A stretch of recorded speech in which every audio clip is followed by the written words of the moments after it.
बहुत समय पहले उज्जैन नगरी में एक ऐसा राजा राज करता था जिसकी वीरता की गाथाएं दूर दूर तक सुनाई देती थीं। वो था वीर विक्रमादित्य। न्यायप्रिय, धर्मप्रिय और असाधारण साहस से भरपूर। उसके दरबार में जब वो सुनहरे सिंहासन पर बैठता था तो लगता था जैसे सूर्य स्वयं धरती पर उतर आया हो। एक दिन उसके दरबार में एक रहस्यमयी तांत्रिक आया। चेहरे पर लंबी सफेद दाढ़ी, आंखों में चमक और काले वस्त्र में लिपटा हुआ। उसने हाथ जोड़कर कहा, राजन, यदि आप मेरे कहे अनुसार करेंगे तो आपको एक महान सिद्धि प्राप्त होगी, परंतु इसके लिए आपको आधी रात को शमशान में जाना होगा। वहां पीपल के वृक्ष से उल्टा लटका हुआ एक वेताल है, उसे आपके कंधे पर रखकर मेरे पास लाना होगा। राजा विक्रम ने बिना संकोच के वचन दिया, ठीक है, मैं लाऊंगा। रात गहराने लगी। चारों तरफ सन्नाटा, बस हवा की सरसराहट और सियारों हुआ। हाथ में तलवार लिए राजा विक्रम अकेले शमशान की ओर बढ़े।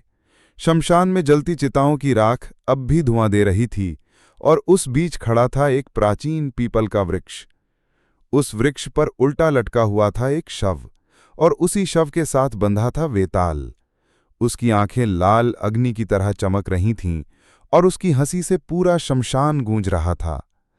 राजा विक्रम ने उसे पेड़ से उतारकर अपने कंधे पर डाला। तभी वेताल बोला, हा हा हा, विक्रम, तू बड़ा साहसी है, लेकिन सुन, मैं तुझे एक कहानी सुनाऊंगा।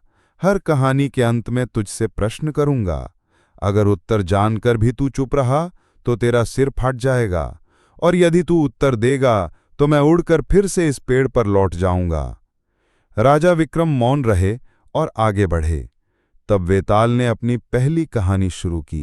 काशी में प्रताप मुकुट नाम का राजा राज्य करता था। उसके वज्र मुकुट नाम का एक बेटा था। एक दिन राजकुमार दीवान के लड़के को साथ लेकर शिकार खेलने जंगल गया। घूमते घूमते उन्हें एक तालाब मिला। उसके पानी में कमल खिले थे और हंस किलोल कर रहे थे। किनारों पर घने पेड़ थे जिन पर पक्षी चहचहा रहे थे। दोनों मित्र वहां रुक गए और तालाब के पानी में हाथ मुंह धोकर ऊपर महादेव के मंदिर पर गए। घोड़ों को उन्होंने मंदिर के बाहर बांध दिया। वो मंदिर में दर्शन करके बाहर आए तो देखते क्या हैं कि तालाब के किनारे राजकुमारी अपनी सहेलियों के साथ स्नान करने आई है। दीवान का लड़का तो वहीं एक पेड़ के नीचे बैठा रहा, पर राजकुमार से न रहा गया। वो आगे बढ़ गया। राजकुमारी ने उसकी ओर देखा तो वो उस पर मोहित हो गया। राजकुमारी भी उसकी तरफ देखती रही। फिर उसने क्या किया कि जूड़े में से कमल का फूल निकाला, कान से लगाया, दांत से कुतरा, पैर के नीचे दबाया और फिर छाती से लगा अपनी सखियों के साथ चली गई। उसके जाने पर राजकुमार निराश हो अपने मित्र के पास आया और सब हाल सुनाकर बोला, मैं इस राजकुमारी के बिना नहीं रह सकता, पर मुझे ना तो उसका नाम मालूम है न ठिकाना, वो कैसे मिलेगी? दीवान के लड़के ने कहा, राजकुमार, आप इतना घबराए नहीं, वो सब कुछ बता गई है। राजकुमार ने पूछा, कैसे? वो बोला, उसने कमल का फूल सिर से उतारकर कानों से लगाया तो उसने बताया कि मैं कर्नाटक की रहने वाली हूँ। दांत से कुतरा तो उसका मतलब था कि मैं दंतबाट राजा की बेटी हूँ। पांव से दबाने का अर्थ था कि मेरा नाम पद्मावती है, और छाती से लगाकर उसने बताया कि तुम मेरे दिल में बस गए हो। इतना सुनना था कि राजकुमार खुशी से फूल उठा। बोला, अब मुझे कर्नाटक देश में ले चलो। दोनों मित्र वहां से चल दिए। घूमते फिरते सैर करते दोनों कई दिन बाद वहां पहुंचे। राजा के महल के पास गए तो एक बुढ़िया अपने द्वार पर बैठी चरखा काटती मिली।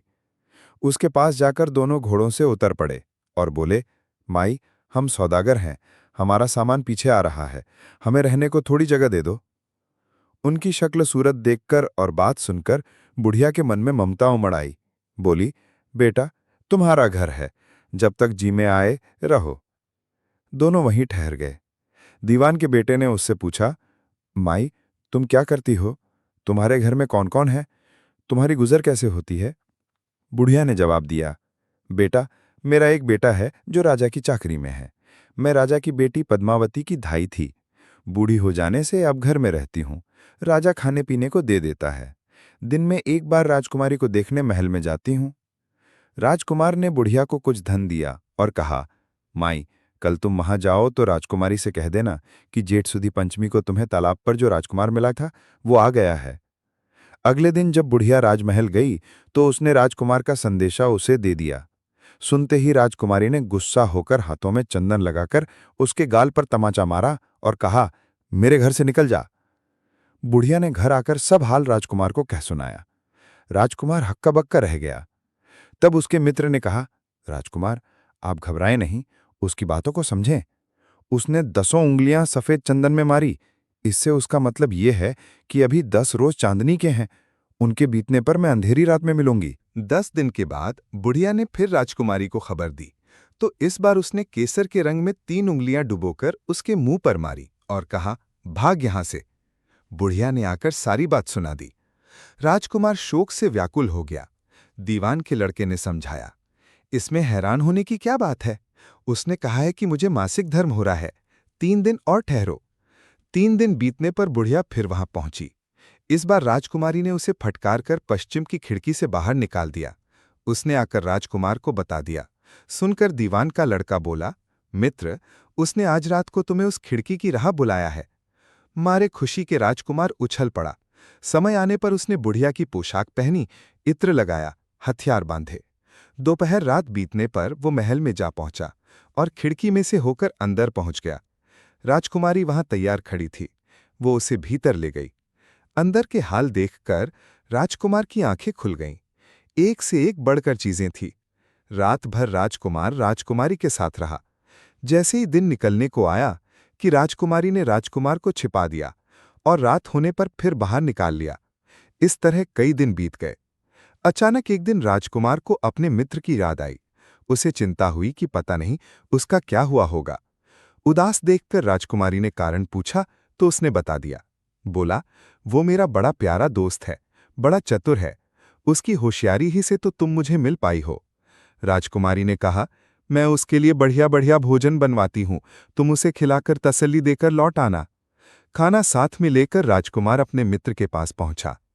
वे महीने भर से मिले नहीं थे। राजकुमार ने मिलने पर सारा हाल सुनाकर कहा कि राजकुमारी को मैंने तुम्हारी चतुराई की सारी बातें बता दी हैं, तभी तो उसने यह भोजन बनाकर भेजा है। दीवान का लड़का सोच में पड़ गया। उसने कहा, ये तुमने अच्छा नहीं किया। राजकुमारी समझ गई कि जब तक मैं हूं वो तुम्हें अपने वश में नहीं रख सकती, इसलिए उसने इस खाने में जहर मिलाकर भेजा है। ये कहकर दीवान के लड़के ने थाली में से एक लड्डू उठाकर कुत्ते के आगे डाल दिया। खाते ही कुत्ता मर गया। राजकुमार को बड़ा बुरा लगा। उसने कहा, ऐसी स्त्री से भगवान बचाए, मैं अब उसके पास नहीं जाऊंगा। दीवान का बेटा बोला, नहीं, अब ऐसा उपाय करना चाहिए जिससे हम उसे घर ले चलें। आज रात को तुम वहां जाओ।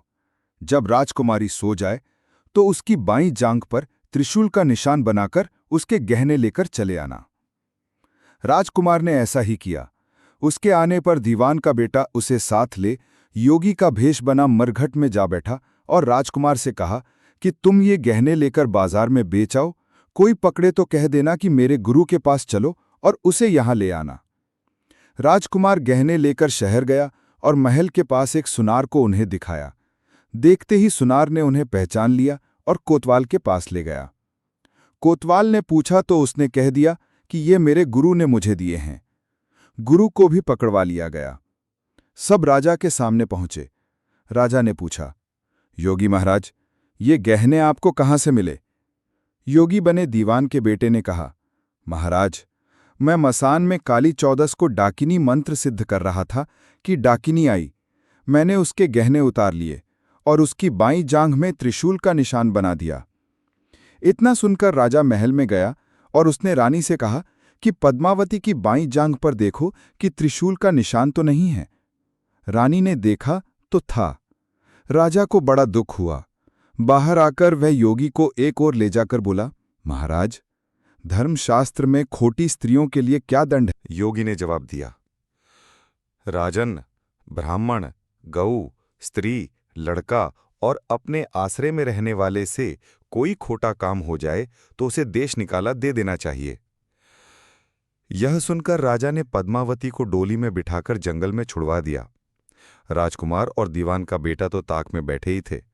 राजकुमारी को अकेली पाकर साथ ले अपने नगर में लौट आए और आनंद से रहने लगे। इतनी बात सुनाकर बेताल बोला, राजन, यह बताओ कि पाप किसको लगा है? राजा ने कहा, पाप तो राजा को लगा। दीवान के बेटे ने अपने स्वामी का काम किया, कोतवाल ने राजा को कहना माना और राजकुमार ने अपना मनोरथ सिद्ध किया। राजा ने पाप किया जो बिना विचारे उसे देश निकाला दे दिया। राजा का इतना कहना था कि बेताल फिर उसी पेड़ पर जा लटका। राजा वापस गया और बेताल को लेकर चल दिया। बेताल अब आगे क्या होगा दूसरी कहानी जानने के लिए वीडियो को लाइक करो और चैनल को सब्सक्राइब करो and comment for next part.